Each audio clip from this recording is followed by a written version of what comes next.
ভালো না?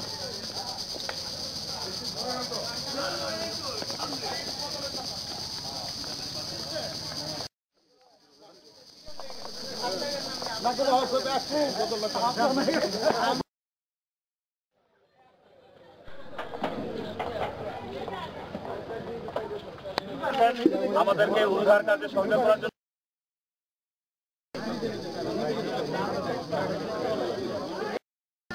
তাদের কাছে আপনি আমার পক্ষ থেকে যান, তাদেরকে আমার সম্বোধনা জানান। ইনশাল্লাহ আমরা আপনাদের যে ক্ষতি হয়েছে অপূরণীয় ক্ষতিপূরণ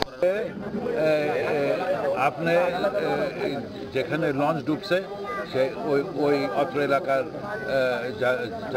যারা নিহত হয়েছেন ওদের পরিবার, আপনি এলাকা যান, ওদের পরিবারের সহানুভূতি জানান তার পক্ষ থেকে, ঠিক না? আর এবং এটা তো কেন ঘটলো আপনারা জানেন। যদি 2-3 দিন এই লঞ্চ চলতো, এত লোক তো আর একদিনের লঞ্চ করতো না, এটাও একটা কারণ। সেজন্য ভবিষ্যতে যেরকম আর দুর্ঘটনা না ঘটে আমাদের সবাই সতর্ক হওয়া দরকার।